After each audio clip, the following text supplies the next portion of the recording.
दिनदर्शिकाचा प्रश्न सोडवणार आहे. तर प्रश्न आहे 15 फेब्रुवारी 2024 रोजी रविवार होता, तर 28 जुलै 2024 रोजी कोणता वार असेल? तर 15 फेब्रुवारी 2024 म्हणजे 2024 मध्ये फेब्रुवारीमध्ये 28 दिवस असतात, त्यामुळे 28 मायनस 15 करायचं.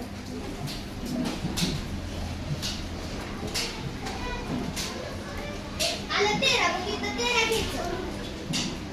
फेब्रुवारी नंतर मार्च मध्ये 31 दिवस असतात, म्हणून इथं 31 दिवस असल्यावर 3 घ्यायचं. नंतर एप्रिल मध्ये 30 आहेत म्हणून 2, मे मध्ये 31 आहेत म्हणून 3, जून मध्ये 30 आहेत म्हणून 2 आणि जुलै मध्ये डायरेक्ट 28 जुलै लिहून टाकायचं. मग यांची बेरीज करायची. 3 आणि 3 6, 6 आणि 2 8, 8 आणि 3 11 आणि 11 आणि 2 13, 13 आणि 8 21. इथं 1 आणि 8 आले 2, 2 आणि 2 4 आणि 1 5. इथं आलं 51.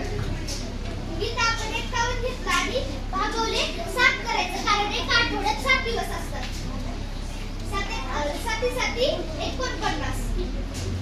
तर 7 7 49, 51 मायनस 49